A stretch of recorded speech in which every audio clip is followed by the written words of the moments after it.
Is the FA24 motor found in the Subaru BRZ and the Toyota 86 a reliable engine?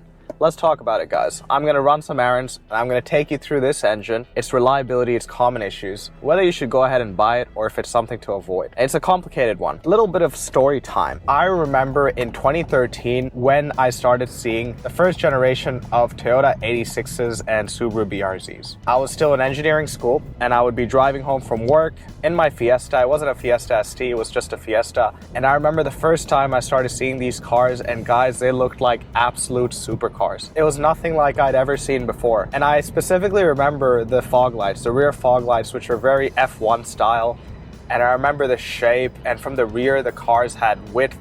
I mean, at that time, the equivalent Porsche Boxster or the Z4, the SLK, I mean, this car was very competitive in terms of aesthetics with those cars. The Mazda hadn't launched the ND Miata yet, so this was really the only car you could get that was a coupe, that was rear-wheel drive, affordable, all of that jazz. It was really groundbreaking. Slowly but surely, the years passed on and the car started getting more and more popular. And it got to a stage, guys, where pretty much everyone was driving the 86 and the BRZ cars, whether they were enthusiasts or not. I remember everyone started buying them on their P plates. P plates in Australia is new drivers, so when you first get your license, you're on these provisional plates. When I started seeing P plates on those cars, I started to realize that they were becoming a bit of a flex, right? Because a P plate is your very first car often. For people to start buying that and putting their P plates on it, it was kind of a statement to say, hey, I can afford a nice car like this. And you know, it was an affordable car, but make no mistake, it's still not something that can be your first car brand new. You need to have some sort of money or some sort of support to be able to buy a car like that brand new,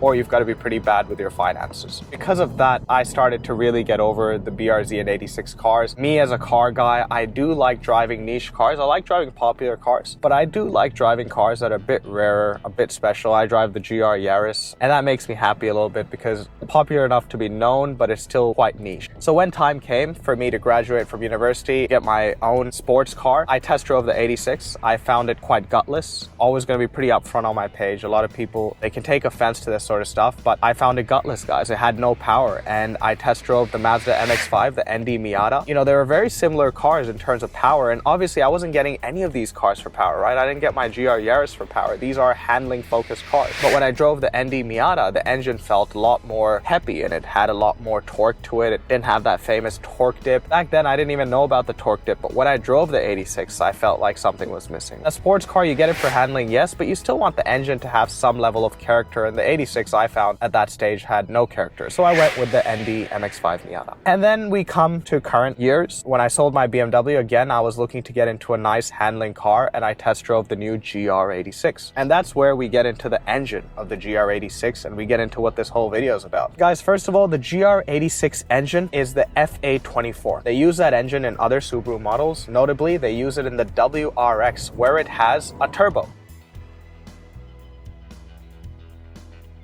In the 86 and BRZ cars, the FA24 engine does not have a turbo. It's a 2.4 liter flat or boxer motor, which allows it to sit very low in the engine bay. If you've ever seen it, it sits very low. And it is effectively an FA20 engine, the engine that it replaces. It's effectively the same as that, just has more displacement. So instead of 2 liters, it's gone to 2.4, and there's a few changes in oiling and a few other changes as well. But nears makes no difference. It is a very similar engine, and the previous engine, by all accounts, it did have its initial issues. It had the valve spring recalls, but by all accounts, it was quite a reliable engine. This engine does have a few little gremlins that I want to get into. But first of all, guys, when I drove that car, I came back disappointed once again. I thought the extra 0.4 liters would give this car a real nice character. It just wasn't enough, guys. It was the same thing I felt, because handling wise, those cars are great, right? I've got nothing to test. It is elite level handling. South of a Porsche, nothing comes close, right? So it wasn't really that. I just had to tick off the power in the equation. And again, slow. It's not slow objectively, it just feels slow, especially in naturally aspirated form, though I have driven it in the turbocharged form, right, in the WRX. And again, my issue with this motor is it has no character, guys. It feels like a Camry engine. It feels like anything else you drive out there today. When you buy a car that's sporty, it doesn't need to be fast, right? You don't need to have it pushed to the limits, but you do want character in the engine. I'm not looking for 300-400 horsepower. I don't mind 200. I don't mind 150 horsepower. I don't mind that at all. But give me some sporty resemblance, right? Give me something that says, okay, this is a sports car. And you know, the BRZ 86 engines have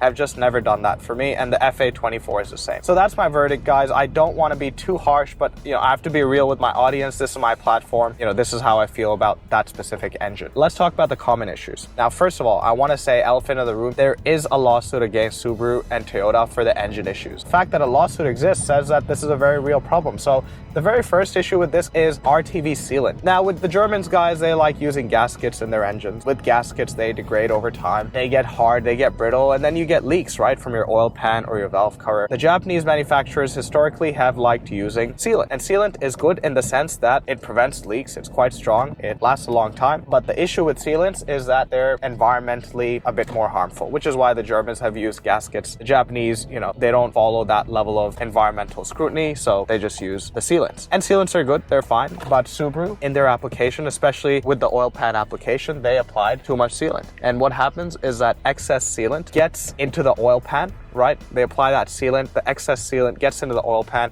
gets into the pickup, right? And starts clogging the oil pickup.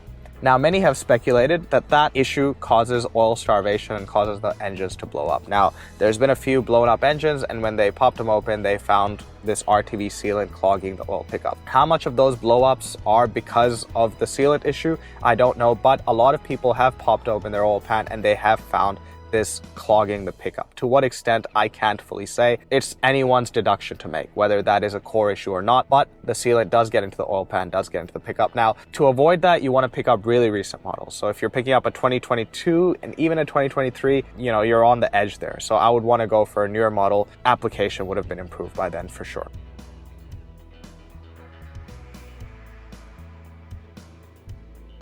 The second issue is a pure oil starvation issue. What happens on track doing right-hand high G turns when you're up in the RPM, your oil pressure starts dropping. And this is concerning, guys, because this car is made for handling. It's a handling car first. It's not about straight lines. You cannot have oil pressure drops around corners in a car that's built for handling, but that's exactly what starts happening with this vehicle. There's been sufficient amounts of cases where people have noted this happens and they've blown up their engines. The oiling system in this car is just not up to speed. Now, this doesn't happen in the FA24 turbo model, which you find in the Subaru WRX now, probably because it's not being driven that hard, but also because the oiling system in that is a little bit different. Don't see the WRXs fail the way you see the FA24 in the BRZ 86 cars fail. Apart from that, guys, the engine is pretty strong. So how do I feel about the whole reliability issue? I've said there's a lawsuit. I've said there's actual cases where the blowups are happening. Obviously, it's not every car. It's not so common. It is rare. I would classify it as rare, but it is an occurrence that's been observed. You're not getting these cars for straight line speed. You're buying them to go on a track or maybe do mountain runs. And for me, having this sort of issue in a car would really detract from the whole experience. You had one job, Subaru and Toyota, just one job. Make sure these cars can take the high Gs well, and then they're blowing up, right? So that's the big issue for me. And regardless of where you sit, whether you think these issues are rare, they're not a big deal. If you do want a car and you want to drive it hard around the canyons, legally of course, or around the track and legally around the track as well, it's something that's going to worry you. It's something that you should take note of. Now,